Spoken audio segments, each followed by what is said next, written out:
y con tu espíritu. Proclamación del Santo Evangelio de nuestro Jesucristo según San Marcos. Gloria a ti, Señor. Estando una vez en Cafarnaúm, entró Jesús un sábado en la sinagoga y empezó a enseñar.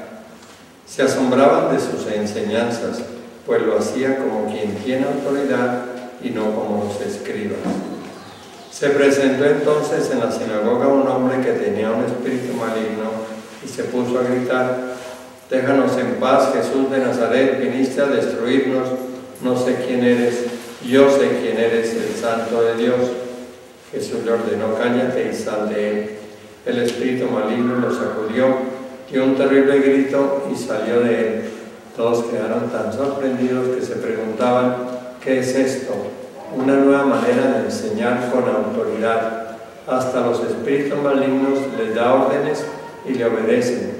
Y enseguida se difundió su fama por todas partes, alcanzando la comarca entera de Galilea. Palabra del Señor. Gloria a ti, Señor Jesús. Podemos sentar. Bueno. La segunda lectura, la que hiciste tú, es muy especial porque es San Pablo hablando de lo que eran los que se consagraban a Dios y los que quedaban casados, ¿no? Y les dice: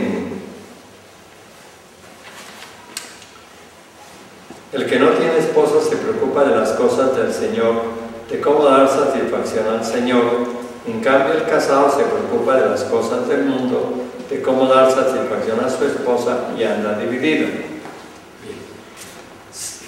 Resulta que con el tiempo, bueno, llevamos 20 siglos de que se escribió esto, y la Iglesia sigue pensando, sigue reflexionando, y pensamos cada vez más que las cosas de Dios son las de acá. ¿No es cierto? ¿Por qué? ¿Qué es ponerse uno exclusivamente a servir a Dios?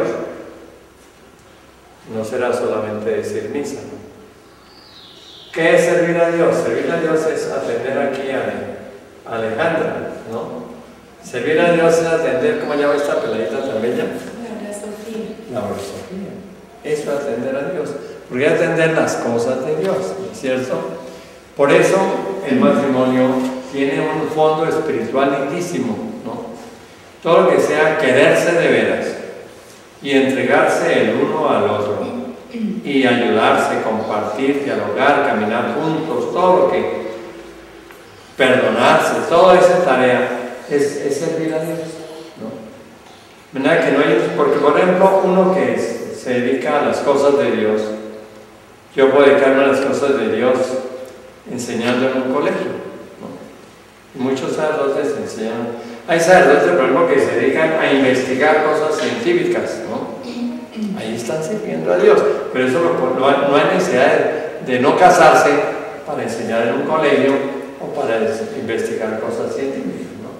De verdad, todo esto es para como valorar inmensamente la tarea de ustedes, ¿no? Todo lo que hacen por el hogar, por los hijos, eso es servir a Dios. Todo eso es servir a Dios. Bueno. Y en cuanto a la segunda lectura del Evangelio, que es muy lindo, porque es la primera vez que Jesús empieza a predicar, ¿no? Entonces, ¿dónde iba a predicar? A la sinagoga, donde se reunían los judíos el sábado para la celebración, ¿no? Y empezó a hablar. Y la gente quedó pasmada, admirada del estilo de Jesús, de la manera de hablar de Jesús. Y decían que habla como palabras nuevas, ¿no? Es decir, ellos estaban cansados de la prédica de sus sacerdotes, de la ley, de la gente del templo, de los fariseos. Estaban aburridos, ¿no? Pues Jesús se asombraban de su enseñanza. Lo hacía como quien tiene autoridad y no como los escribas. Y termina diciendo una nueva manera de enseñar con autoridad. Hasta los espíritus malignos les da órdenes y le obedecen. Entonces Jesús hablaba con autoridad, es decir, a Jesús la gente empezó a creer. Fíjense cómo nuestra vida, nuestra vida está llena de gente que le enseña a uno, ¿no? Hay profesores, hay políticos, hay cursos, de todo. Unos tienen autoridad y otros no tienen autoridad. Es decir, la autoridad no la da el poder militar, ni el título que uno tenga, ¿no? No puedes tener el título de doctor, pero habla bobadas, ¿no? Entonces son seres humanos. Entonces la autoridad la da la vida, ¿no? La manera de ser de cada persona. Y eso es un tema muy importante en los hogares, ¿no? Los papás tienen que tener autoridad para que todo lo que les vayan enseñando a sus hijos, los hijos les crean, ¿no es cierto? Y eso es una cosa complicada. Los curas tenemos que portarnos muy bien para que las personas le crean a uno, ¿no? Y uno tiene que estar vigilante. Y uno sabe que le embarra. Cuando uno está predicando, uno se dice, yo como que no estoy cumpliendo esto que estoy predicando.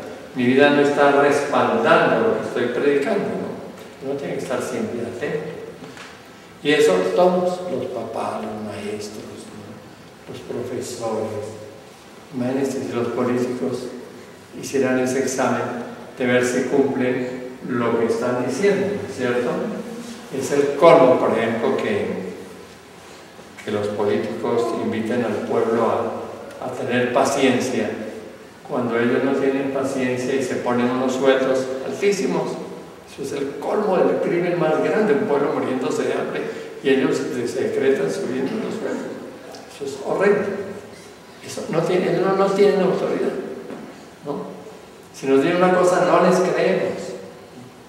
Entonces, para creerle a alguna persona, esa persona tiene que respaldar lo que está diciendo con su vida, ¿no? Entonces, por de pronto examinarnos a ver si no lo estamos viviendo. Un papá le dice a un hijo adolescente que empieza a tomar trago, no tome trago, y si no ve a su papá borracho, ¿no? Entonces, ¿con qué autoridad es eso, ¿no es cierto? De manera que la autoridad nace de la manera como uno vive. Ahora, por eso Jesús tenía gran autoridad. Y la gente detectaba, este hombre nos habla de una manera diferente, ¿no? Porque Jesús veía un hombre normal como todos, pero honesto hasta que ya, servicial, preocupado por los pobres, valiente en enfrentarse a los grandes de su pueblo, ¿no? Que realmente no había ninguna distancia entre lo que decía y lo que hacía. Entonces, por eso nosotros tenemos que pensar en creerle a Jesús. Jesús es alguien que merece 1 y 1000 veces nuestra atención, ¿no? Creerle a Jesús. Por eso hay que leer el Evangelio y hay que creerle a Jesús. Porque al creerle a Jesús, nosotros salimos ganando. Nosotros mejoramos, nuestra vida va creciendo cada vez más. Entonces, esa es la invitación que el Señor nos hace. 2 cosas. Que lo que ustedes hacen, los casados y las casadas, todo lo que hacen al servicio de los demás es servicio de Dios. Eso hay que pensar que así es. Y claro está que hay vidas que se dedican exclusivamente a las cosas de Dios. Y si las cosas de Dios son los pobres, propiamente. Son una misionera que va a trabajar a los indígenas. Eso es dedicarse a las cosas de Dios. Pero no hay necesidad de irse por allá hasta que no está peladita tan linda para que servirla a ella, atenderla, quererla es servir a Dios, entregarse a Dios. Bueno, y lo otro es la necesidad de que tengamos autoridad para poder educar. Es una permanente atención a nuestra vida y evaluación de nuestra vida y vigilancia para ver si nosotros estamos cumpliendo. ¿Les parece? Sí. Bueno, ¿qué tal si dicen que no?